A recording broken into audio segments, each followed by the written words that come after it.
SiGMA Americas presents BETER. We caught up with BETER on the ground in São Paulo, Brazil, about how the company is redefining esports and sports betting with real-time content, cutting-edge odds, and immersive virtual experiences.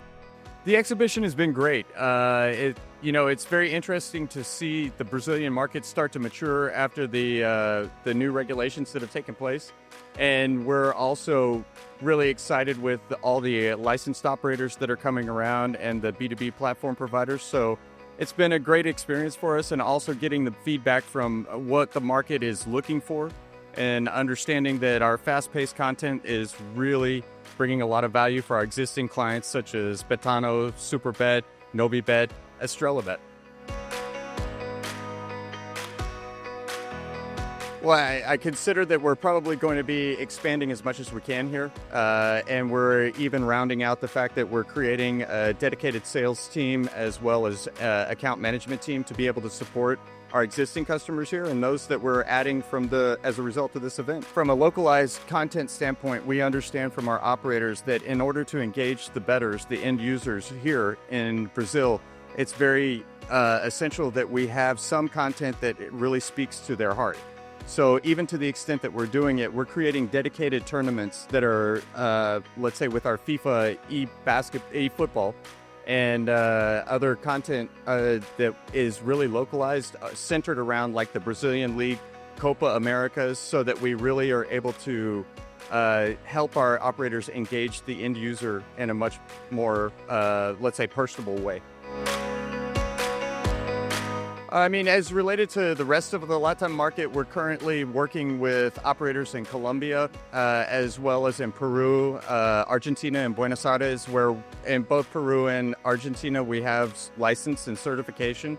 So we're progressing with that. And then we see that probably over time, I would expect that this desire for regulation will be infectious and will kind of spread across the entire Latin continent.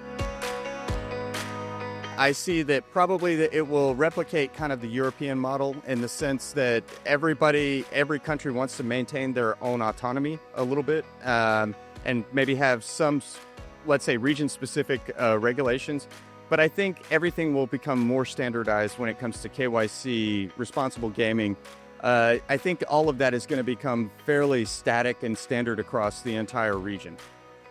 Right now, there are two main markets that we've been focusing on, and we're now finally starting to make some headway. One is specifically the Asian market, where we are going to be exhibiting at SiGMA Manila. So we're really looking forward to that coming up here in the near future.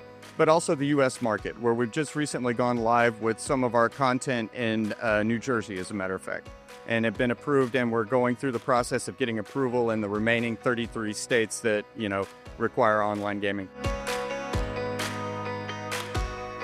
Well, esports, if we're talking about it, there's two pillars that we operate in. We operate in the traditional esports model, which is League of Legends, Valorant, the global market, and global tournaments.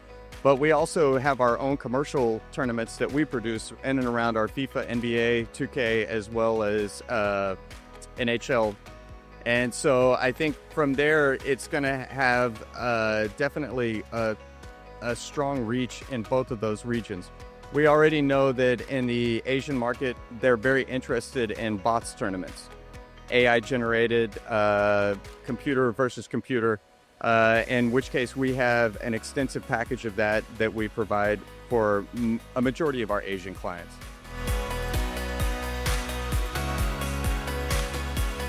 As far as their requirements and their legal requirements as related to that, I think the jury is still out on what is going to be the overall impact that it's going to have on the global market. And the fact that we are currently operating with, let's say, official content providers or data providers such as Grid, and that have the official rights to some of the major tournaments such as Blask and the CS Championship, we feel fairly confident in our expansion and how we're going to move forward with that. But of course, we'll always respect and abide by whatever regulatory standards are put into place as related to it. We're just very happy to be here, and it's also very great to see the SiGMA event really mature. As I've said, I've been coming here for the past 2 years, so now this is the third year, and I see it as really maturing and turning into a world-class event.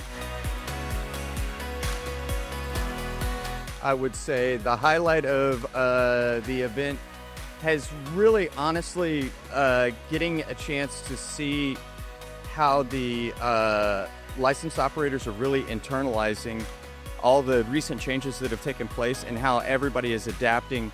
And everybody knew it wasn't going to come out perfectly to start with, but I think it's nice to see that everybody is adjusting appropriately. And what is exciting is I think in the next 18 months, we'll start to see a real stabilization and probably a significant uptick.